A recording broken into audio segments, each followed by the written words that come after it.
He didn't send for a bride. He didn't want a stranger. But the child spoke first.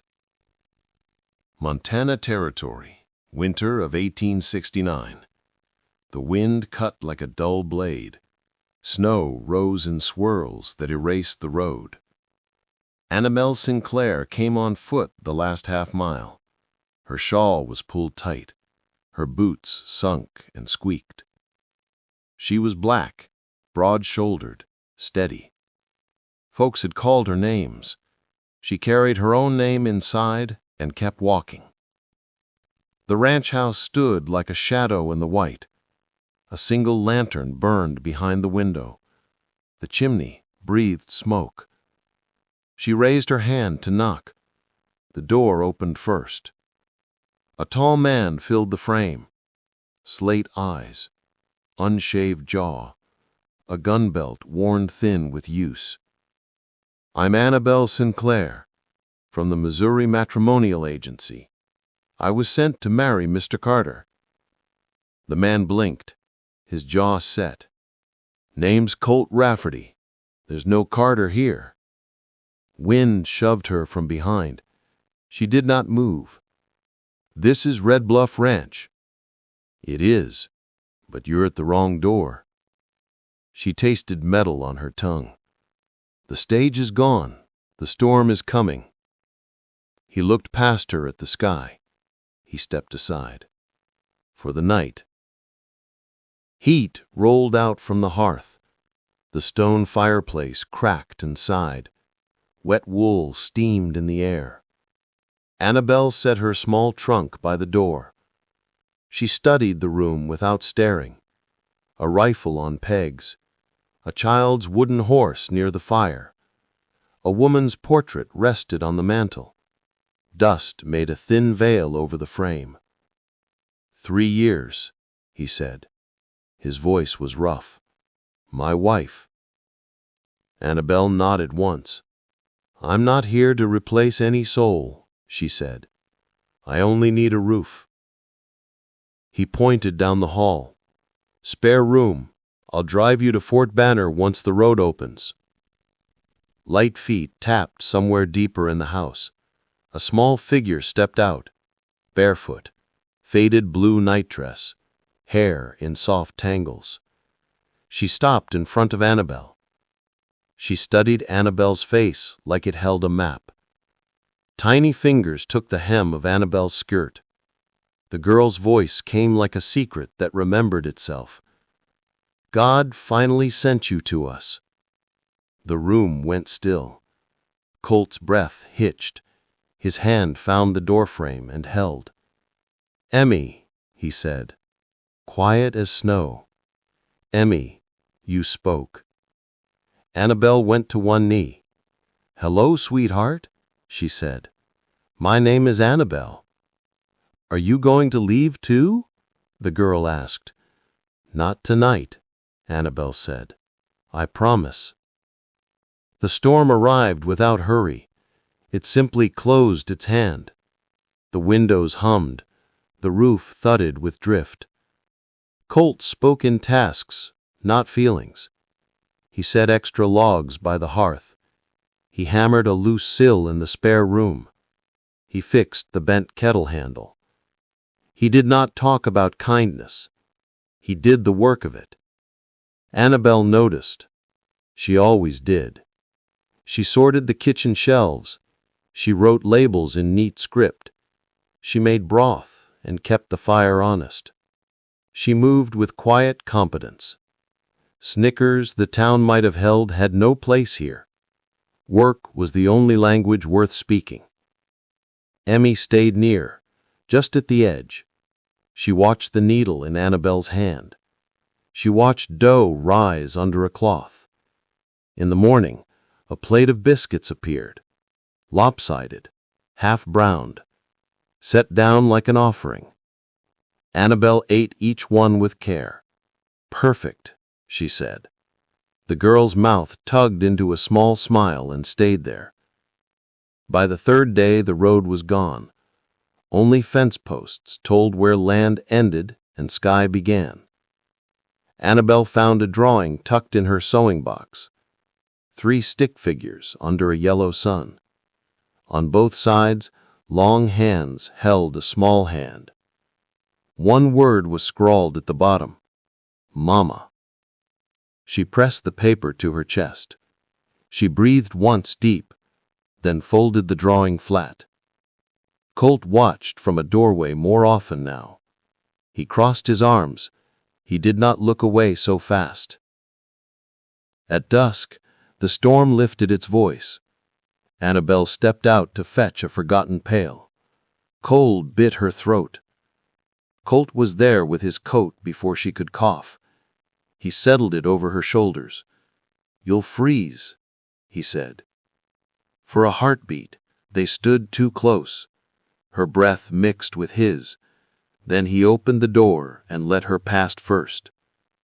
Inside, Emmy slept by the fire, doll tucked under her arm. The room glowed like a small church. Colt spoke to the flames. "Eleanor wore blue, always blue. She taught me how to hold the baby without shaking." Annabelle listened. She rested a palm over her rib where her old scar tugged. "Memory is good," she said, "but the living need us." He turned the ring on his finger. He didn't need to. Later, Annabelle found him at the table with a paper in hand. Her paper. A doctor's letter from years back. The words were simple and sharp. "I read it," he said. "I shouldn't have." "It's truth," she said. "I can't bear children." He set the paper down like it could break. "You saved lives," he said.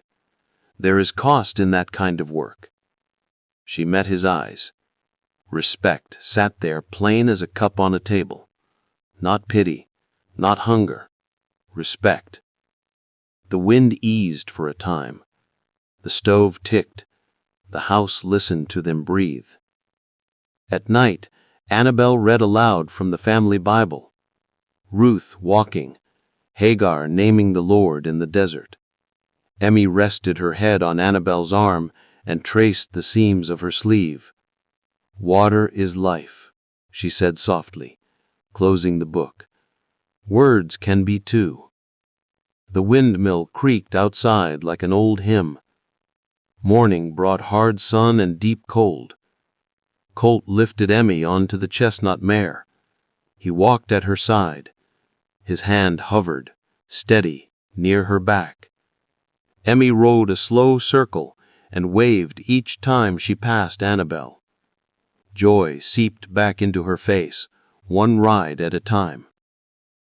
"You trust you," Annabelle said. "I reckon she knows who holds steady," he said. Annabelle mended a glove by the window. She set the neat stitches. She breathed in, breathed out. It wasn't love yet. It wasn't distance anymore. It felt like a house learning its own warmth. Outside, the snow rose to the rails. Inside, 3 lives began to share one room of weather. "Let them laugh," she would one day say. "Look how that turned out." But for now, she poured tea, turned a label straight, and stayed. Because family can start with a wrong door and a small voice in the storm. Because hands doing repair are a language. Because the child had said, "God finally sent you," and it felt true. By the 4th morning, the wind had dulled to a long complaint along the eaves, and the plains around Red Bluff wore a glassy crust that held the pale sun like a shard. Annabelle Sinclair folded her shawl at the foot of the spare bed, smoothed its fringe, and listened to the house breathe. It breathed in the ticking stove, in the soft crackle of kindling waking to flame, in the small, measured footsteps of a child who had learned to move quietly because quiet had once been safety. She tied her scarf, squared her shoulders, and stepped into the kitchen as if reporting for duty. She portioned flour by feel, not pride. Her hands knew the difference between enough and almost. Fat went into flour beneath a knife that had lost its shine but not its duty. Cut small with quick, economical strokes until the bowl looked like winter fields under stars. When the dough gathered, she pressed it flat beneath her sure weight. Solid, steady, unembarrassed by strength. She did not apologize to the counter, the room, or herself. She set biscuits to bake, skimmed the broth, and laid spoons in a neat row, the kind of small order that convinces a house to trust a new pair of hands. Colt Rafferty came in from the barn smelling of horse and iron cold. Snow beaded along his hat brim and melted down the gullies of his cheekbones. He set a sack of oats beside the door and paused, as if unsure how close he should come to this new steadiness in his house. He was learning the language of it, another presence at his table that did not require him to measure every breath. "Window in the spare room rattles," he said at last, practical as a fence post. "I'll fix the brace after breakfast." She nodded, glad for tasks that turned fear into usefulness.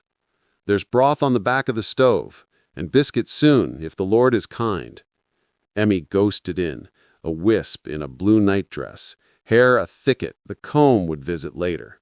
She hovered near Annabelle's elbow, circling like a small moon around a warm planet. Annabelle tore a corner of dough and offered it.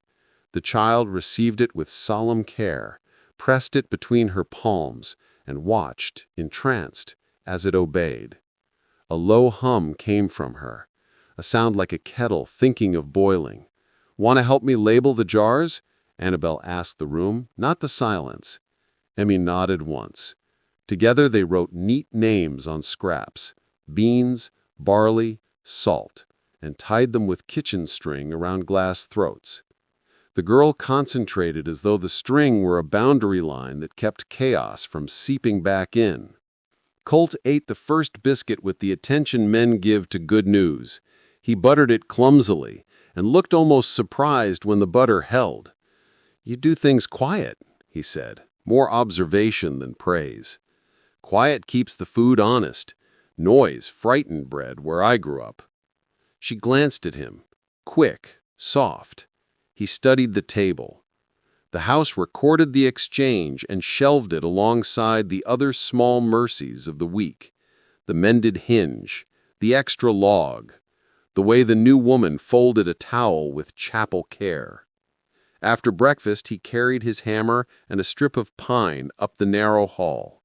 He knelt by the rattling frame, shoulders filling the doorway, and worked with the patient economy of a man accustomed to fixing what he can. Annabelle brought a tin of screws and held it like an offering. He took one between two fingers, set it, twisted. The rattle settled into hush. "Thank you," she said. He tipped his head toward the bright, hard world beyond the pane. "Storm takes what's loose," he answered. "Best we can do is tighten what we've got." When the repair was done, they exchanged a nod that felt larger than its size. Annabelle returned to the parlor and dusted the piano with a cloth dipped in warm water and vinegar. She did not lift the lid. The instrument had once kept lullabies. She could sense it the way an old nurse senses fever before the thermometer does. She wiped the portrait on the mantel as well, clearing the fine veil that gathers when grief forgets to forgive itself. Eleanor Rafferty looked kinder when the glass was clean, less like an accusation and more like a benediction. At midday, Annabelle took down the family Bible and read to Emmy from Ruth, not the famous vow, but the walking verses, the keeping pace ones. Emmy tucked against her side and traced the stitched seam on Annabelle's sleeve, rubbing the thread as if it were a charm. Colt stood in the doorway and pretended to check the sky. His eyes were listening. When the reading ended, Annabelle closed the book with both hands, as if it contained a small, live thing. "Words can be bread," she murmured, and the house seemed to agree by creaking contentedly in its joints. Late light returned the cold to its edge. Annabelle stepped out to fetch a bucket left by the pump and misjudged what the wind would do to breath. It caught hard in her chest. Before she could scold her own foolishness, Colt's coat settled over her shoulders. Weight, warmth, and the startled intimacy of being thought of. "You'll freeze like that," he said. Not a scold, not quite a worry. Something quieter, a man's version of a prayer. For a moment too long they were close, winter haloed around them, steam lifting from collars. Then the door opened, and the room gathered them back like a quilt, pulled higher. Night brought a different wind, the kind that tells secrets in the flue. Emmy fell asleep by the fire, doll tucked to her ribs, mouth soft as if language had moved into her dreams and set up house. Annabelle poured tea. Colt stood by the window, hands pocketed, ring catching the stove's small light. "I found a letter," he said, almost to the glass. Her spine tightened. There is only one letter that makes a body brace like that. "I did not mean to pry." "It isn't a secret," she answered. "It's only weight, better carried in daylight." He offered the folded paper back. She did not take it. He laid it on the table between them, careful, as if words bruise. "You lived," he said, "and the living cost you something permanent. That makes you braver than most." Respect stepped into the room as if it had been waiting on the porch, shaking snow from its shoulders. She met his gaze without lowering her own. "I am not a tragedy," she said. "No, you are a keeper of breath." The house, which had learned to stack grief like cordwood, found space on the rack for something else. Steadiness. Annabelle mended a glove with even stitches, while Colt banked the fire. Emmy sighed in sleep and turned her face toward heat. On the table lay a new drawing, 3 figures holding hands beneath a sun the size of a plate. The woman wore a yellow dress, though the only yellow in the house was lamplight. Under it the girl had written one brave word: Mama. Annabelle pressed the page flat, smiled, and did not cry. Outside, the wind lowered itself and listened. By the time the sky thinned to pewter and the drifts lay tamped like quilts, the house had learned to live with its new quiet. It was the kind of quiet that meant soup simmering without boiling over, a child's small hum as she threaded string through jar labels, and a man's boots set carefully by the door. Yet quiet can cover as much as it comforts, and what it covered in Red Bluff had sharp edges. Annabelle found the drawing while turning down Emmy's bed. It had slid beneath the pillow like a secret waiting for the right hands. She unfolded the crumpled page with care, learned in wards and sick rooms. This wasn't the sun-bright family the child liked to draw. The lines were rushed and jagged. A small woman stood with arms flung wide. A taller, block-armed figure dragged the woman by the wrist. Off to the side lay another figure on the ground, and beneath his head a dark, heavy scribble. Over it all, in crooked letters, the child had written, "Pa is sleepin'." The room held its breath. Annabelle read drawings the way other people read weather. She folded the paper once, then opened it again, as if the second look could change the order of events. It did not. She slid the drawing into her apron and carried it with the same steady caution she would a brimming mug. Colt was in the parlor, oiling a stubborn hinge. He glanced up when she entered, then returned to the hinge, as if bracing for news before it arrived.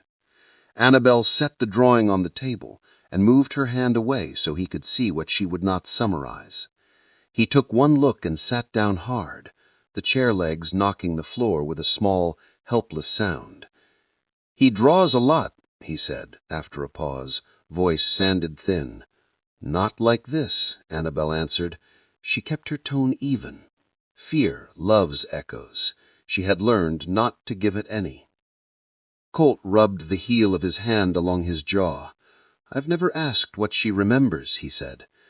"There's a morning I can't find my way back through. I was drunk. There'd been an argument, and I slept by the fire. When I woke, there was blood on my shirt and by the back door. Eleanor was gone. Her coat, too. Sheriff came, asked, and then it was just absence. They said she ran. I never knew if I'd—" His mouth closed on the rest. Annabelle let the silence sit until it settled. "We can look for the pieces you're missing," she said. "Truth is like fence wire. If we can find the posts, we can pull it tight." The next morning, while Colt drove to town for salt and nails, Annabelle wrapped her shawl and followed a skiffed path along the creek to the widow Hargrove's cabin. People in town had said the woman was half blind, but what she lacked in sight, she kept in hearing. The widow opened the door with a hitch of her shoulder and looked Annabelle up and down with her good eye. "You're the new one at Rafferty's," she said, not asking. "I'm staying there," Annabelle answered. "I have questions about the night his wife disappeared." She held herself steady but not hard. There is a posture that invites truth. Mrs. Hargrove's face tightened as if an old stitch had been tugged. "I heard a scream that night, round midnight. Didn't go looking. My man had just died, and I'd learned not to step into other folks' storms in the dark. Next morning I saw footprints from their place down the ridge. 2 sets going, only 1 set coming back." "You told the sheriff?" Annabelle asked. "He told me to hush, cousin to Colt, and not eager for scandal. I listened until I regretted it." "Thank you," Annabelle said. She left a loaf of bread on the table without remark and walked back with the wind in her face, the widow's words tucked into her pocket beside the drawing. Posts, then wire. Days softened around the new knowledge. Annabelle did not hurry the house. She kept to the small honesties, mending, reading, measuring the world in teaspoons and threads. Emmy took to sitting at Annabelle's feet with charcoal and scrap paper, drawing in bursts, then tucking the pages beneath a doll's wooden bed as if storage could tame memory. The man rode in on a hard noon. Dust slapped across his coat and hat like he'd been working storms for a living. Annabelle stood in the doorway and felt the air change around him, how sometimes a room knows before a mind does. He was lean and poorly shaven, with a jaw set not by work, but by mean habit. "Name's Danner," he said when he reached the porch. "Used to work for Colt. He around?" The name made Emmy freeze where she stood behind Annabelle's skirts. The child's small body went taut, a string drawn to breaking. Then she tore away, a blue blur vanishing down the hall, the sound of her fleeing like a bird hitting glass. "He's at the south fence," Annabelle said evenly, "mending rails." Danner nodded and started that way, boots deliberate on snow that had turned crusty in the sun. Annabelle closed the door, turned the lock, and went looking for the child. She found Emmy under the gust bed, curled small, shaking so hard the boards trembled. The girl grabbed a stub of charcoal and scraped furious lines on the wide pine floor. Man with a knife, woman dragged, a figure fallen. The same sharp story. Annabelle's instincts, honed by years of answering trouble faster than she could name it, sent her to the mantel. Her fingers brushed cold metal just as the latch thumped. Danner stood in the doorway as if the house belonged to him. His gaze landed on the child's fresh drawing and twitched with satisfaction. "She remembers," he said, voice as easy as a man talking weather. "You killed her," Annabelle replied. It was not a question. "She weren't meant to be there," he said, stepping forward. "Nor the kid. But your man was blind drunk, didn't see a thing worth seeing." He slipped a knife from under his coat with a practiced shrug. "Can't have the little one telling it now." Annabelle lunged for the rifle, but he knocked it aside with the speed of someone used to other people's fear. The metal clattered to the hearthstones. Emmy screamed, a sound that split the years. Annabelle moved how she always moved when a child was in a blade's path. Between. The knife flashed. Heat tore across her ribs, as if the old wound had leapt up to greet a new one. A rifle cracked like winter splitting a tree. Danner staggered, shock turning his face slack. Colt filled the doorway in a handful of strides, eyes storm-dark, second shot ready in his shoulder. He kicked the knife across the room, then dropped to his knees beside Annabelle. His hands pressed hard at her side, trying to hold life in where it belonged. "Stay with me," he said, voice breaking on the command. Emmy slid to Annabelle's other side, small palms frantic against the blood. And then, through the ragged noise of breath and fear, the sentence that had abandoned the house for 3 long years returned clean and whole. "Mama, Mama, don't go," the child cried. Neighbors, drawn by the gunshot and the old rumors waking, arrived fast. A former deputy recognized Danner and kept a boot on him while someone ran for the sheriff. It did not take long for truth to outrun the lie. The widow's midnight scream, the mismatched footprints, the child's trembling testimony, the blood by the back door that never led to a road. The sheriff, family or not, took Danner into custody, with a face like a man swallowing a stone. Night gathered, fever came and tried its theft. Colt stayed, mopping Annabelle's brow, whispering her name until his voice rasped to coals. Emmy learned the weight of a damp cloth and laid it on the place where pain burned hottest, imitating care, until it became her own. Toward dawn the fever broke like ice in a creek.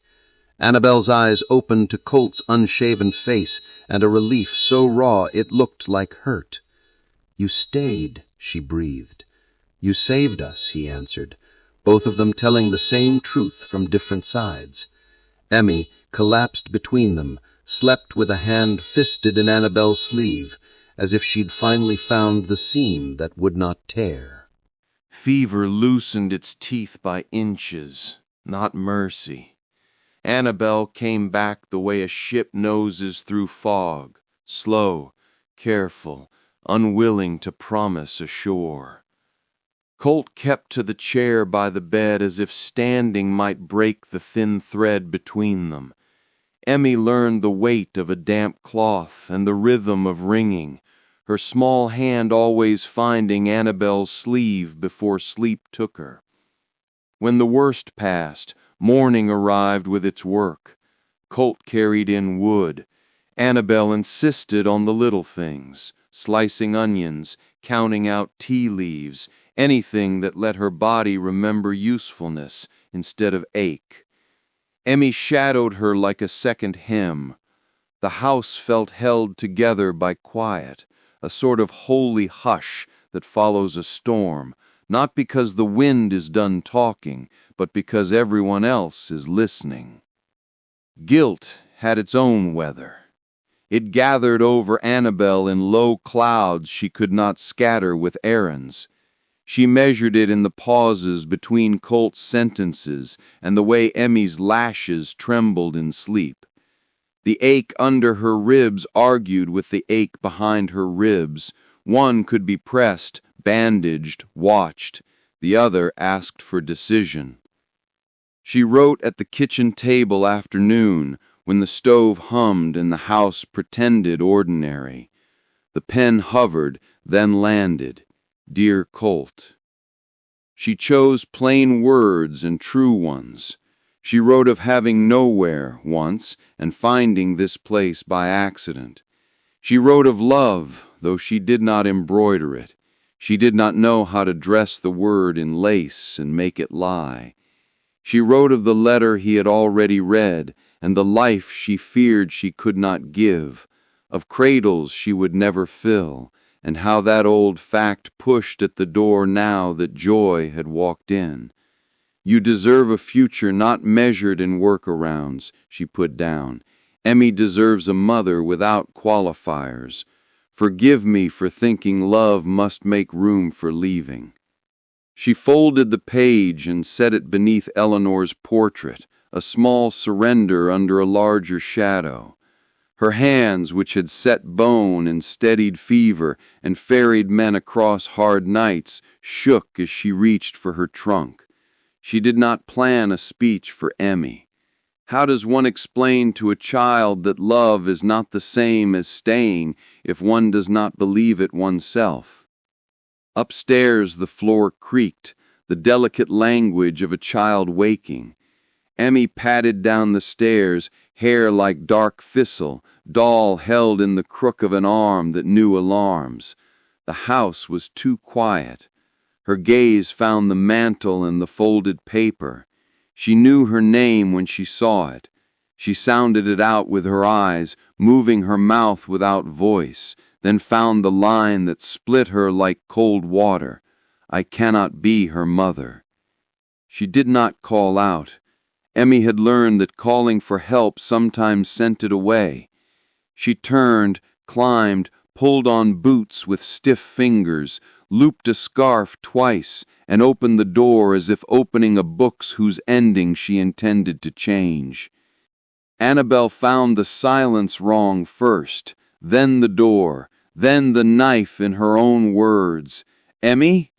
The name struck the stairwell and fell back unanswered. Colt, she called, and he was already crossing the yard, rope in hand, winter on his coat. She read it. I put the letter by the portrait and... He did not scold. He did not shrug. He ran. Lark was bridled in 3 motions and Colt had Annabelle up behind him before the mare snorted twice. The sky had put its fist around the sun. Wind gathered its skirts. The first pellets of new snow tapped their faces like impatient fingers. They hunted sign the way starving men hunt crumbs. Colt read the ground as if it were a page, with one sentence that mattered. There, small boot prints, veering toward the cottonwoods, then slipping down the creek bed where ice made poor promises. They shouted until their throats ached and breath cut, learned again how big the plane could be and how small a child. Emmy! Colt's voice went raw, a man bargaining with the only power he believed in, stubbornness. Dusk pulled the light thin. Annabelle's eyes raked the brush until they stung. A scrap of blue caught at a low branch. She pointed, and Colt turned the mare in a hard arc, half sliding down a cut. Beneath a gnarled pine, Emmy lay curled around her doll, face pale, lips bruised with cold. Relief hit like lightning, joy's dangerous twin, followed by terror at the slowness of the small chest's rise. "Baby," Annabelle said, kneeling so fast her stitches pulled. She gathered Emmy into her coat and into Colt's, making a shelter from their bodies. "Oh, sweetheart, what did you do?" "You don't want me," the child breathed, barely there. "You said..." "I was wrong," Annabelle whispered into the scarf and tears and the small holy heat at their center. "I wrote a thing that felt true to my fear. It is not true to my heart. I am not leaving you." Colt's hand shook as he tucked fabric around them, creating a shared weather the wind could not touch. "Don't you ever run from us again," he said, voice cracking on us as if the word had only just become sturdy enough to carry them. "You hear? You're our little girl." Emmy's fingers, cold but fierce, clamped on Annabelle's sleeve. The grip was a vow. "Want you to be my mama," she whispered, not a plea so much as a decision. "I am," Annabelle answered, the words landing with the weight of a new name. "I am, and I will be." They rode home as one animal, horse, man, woman, child, a braided warmth leaning into itself. At the hearth, Colt built a fire like apology turned into craftsmanship. Annabelle warmed broth and counted sips, and Emmy's color returned by degrees until sleep took her where words could not follow. When the house fell quiet again, Annabelle faced Colt with the only currency worth spending: truth. "I meant to leave to spare you. That was pride dressed like sacrifice." He rubbed his jaw as if hurt. "You don't spare people by taking away the one thing they were starving for. You feed them, then you let them feed you back." Morning came clean and cold, new snow blinding under a blunt sun. Colt asked for a walk, not because the house couldn't hold what he needed to say, but because the creek had a way of keeping confidences. Emmy insisted on coming, small boots testing the crust, scarf trailing like a flag. At the bend where the water talked under ice, Colt stopped.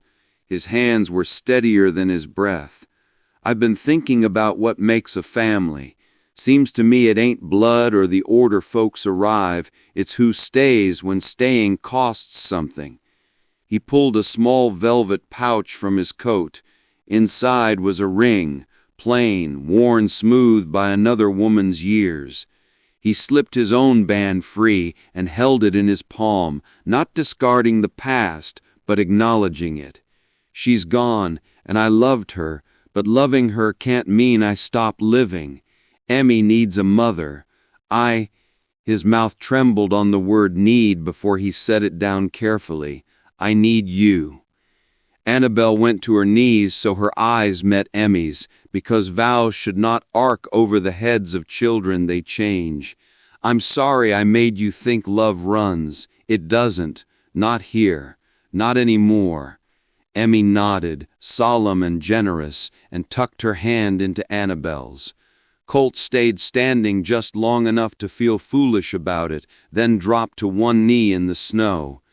"Annabelle Sinclair," he said, as if speaking her name could anchor the world, "will you marry me?" She laughed once, a sound like thaw breaking a creek loose, and nodded, tears hot against the cold. "Yes," she said, and the word unfroze everything it touched. He slid the ring onto her finger. It fit like something that had not been lost at all, only waiting to be reassigned. They walked back 3 across the clean new world, the house ahead of them small and certain, the path behind them already filling with snow that could not erase what had been spoken. The town said the bells hadn't rung proper since the war, but on a bright, hard morning a week after the Creekside Promise, Fort Banner's steeple shook out a clean, steady sound. People came early to the small clapboard church, boots knocking mud from thawing streets, hands full of wildflowers and practical blessings. Word had run ahead of them. The black bride who'd come to the wrong door had stood between a knife and a child. The rancher who wore his grief like a second coat had taken off the ring that kept his life from moving. Nobody asked for a grand telling. The simple story was enough. Inside, the pews creaked as neighbors settled. Mrs. Hargrove sat near the aisle, her good eye bright, her scar turned toward the window as if to warm it in the sun. The sheriff took a place farther back than his title allowed. He held his hat in both hands, the shape of apology already pressed into the brim. A soft rustle traveled from front to back as Emmy stepped out from the anteroom in her blue dress, hair smoothed, face solemn and proud. She practiced scattering petals with an attention usually reserved for counting stitches. The organ found its courage. Annabelle Sinclair came down the aisle on her own feet. She wore a simple dress, neat seams, lavender pinned in her hair. Her body filled the fabric without apology. Her shoulders were square, her chin steady, her eyes fixed on the man waiting beneath the cross. Colt Rafferty looked as if someone had set him to a task that mattered more than fence, more than cattle, more than the work that had once kept him from thinking. His hands trembled. His mouth tried to hide a smile and failed. When the preacher asked, "Who gives this bride?" Emmy answered before anyone could look around, "I do," she said, a clear small bell. Laughter lifted and softened, the kind that doesn't break reverence but carries it. Colt's face went bright in a way the town had not seen. The preacher kept the words plain. 2 people choose. 2 people stay. Speak vows that can be kept on a Tuesday in mud as well as a Sunday in light. Annabelle's voice held steady as she promised to make a home out of weather and work. She did not lace her vows with flourishes. She knew the worth of sentences that fit in the mouth and in the day. Colt answered in the language he had learned from mending. "I will fix what storms loosen. I will let myself be fixed." Rings were exchanged. The old band lifted from the wooden box and placed back on the mantel in memory. The new band slid onto Annabelle's finger, warm from Colt's palm. They kissed. It was not a performance. It was a hinge. After, the congregation spilled into the yard. Women spread quilts on the grass, the last of the snow retreating to fence shade. There was pie and coffee, and a loaf someone swore tasted of molasses, though no one had any to spare. Mrs. Hargrove pressed Annabelle's hands, 2 short squeezes that said, "You did right," without tying the blessing to any man's opinion. The sheriff came, hat twisting. He looked at Colt, then at Annabelle, and spoke low enough that it stayed their business. He said he had listened too long to convenience and too little to truth. He said the cell door had closed on the man who brought the knife. He said he was sorry. They nodded, not to absolve him, but to let the day keep moving. Emmy moved between legs and skirts, returning again and again to Annabelle's side as if checking that the arrangement held. People bent to her eye level. They said, "You look strong." They said, "You gave the bride away right." She lifted her chin and said, "I kept her," and all the women who had ever kept anything worth keeping smiled the same tired, knowing smile. They walked home by the long way, 3 across the road, the mare Lark nodding behind them with the cart. The ranch rose out of the bright like something remembered and made new. Inside, Colt opened the wooden box on the mantel and set his old ring beside Eleanor's portrait, not to rank the women, but to tell the truth about time. He said, "Remembering is not refusing to live," and the room seemed to let go a breath it had held too long. Evening settled gentle.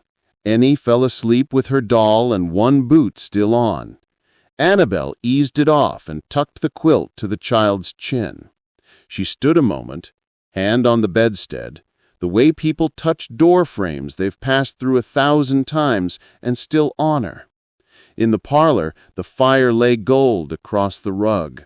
Colt sat on the hearth, elbows on knees.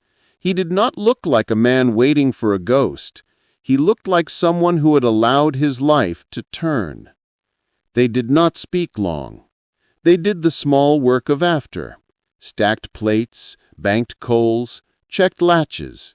Annabelle placed the day's bouquet in a crock and set it where the morning would find it. On the table lay a fresh drawing, 3 figures under a sun. The woman the size she was, not trimmed to fit anyone's unkind story. The man taller, but not looming. The child between them, holding both hands as if she were the glue the world forgot to invent. At the bottom, in letters now steadier, Emmy had written, "Us." Days made a rhythm. Annabelle taught Emmy how to knead without bullying the dough, how to hum while counting, and how to set a table for 3 even when one was late to wash. Colt taught Emmy the patience of horses and the trick of reading cloud edges for storm lies. He taught them both the satisfaction of a street fence line. Some evenings brought the old ache, like weather moving in an old wound. On those, Annabelle read from Ruth or Hagar, or the Psalms that know exactly what grief is and how long it stays. Emmy would lean against her and listen until her breath fell into the book's cadence. Colt, in the doorway, would listen too. Spring shouldered through the last crust of snow. Calves bawled, the creek unstitched its ice and gossiped along its banks. One Sunday they rode there after church, the three of them, and Emmy made small boats of bark. She sent them around the bend with names for sails: Mama, Papa, Lark, Miss Hargrove, and clapped each time a boat disappeared, as if teaching her hands that loss could sometimes be part of play. The town story adjusted, as towns do. Where a hole had been, people put something else: a wedding word, a child's voice, a coat shared at a door in a storm. No one stopped missing the woman in the blue dress, but the missing didn't eat the table anymore. It sat in a chair with its hands folded and listened to soup boil and laughter return. Night after night, when the fire fell to red eyes and the house sighed into itself, Annabelle would look up at the ceiling the way she had the first night and find herself less surprised to be here. She touched her scar now and then, not to name loss, but to remember the cost of opening a wrong door in a storm and finding a life behind it. She wasn't born to be a mother, she had said it plain, but she had been called to become one. That, she knew now, was less miracle than practice. It was mornings and bread and the discipline of staying. It was a man learning to put down a ring and pick up a life. It was a small girl who had given the bride away and then decided to keep her. The bells did not ring again for a while. They didn't need to. The house kept time. The fence held.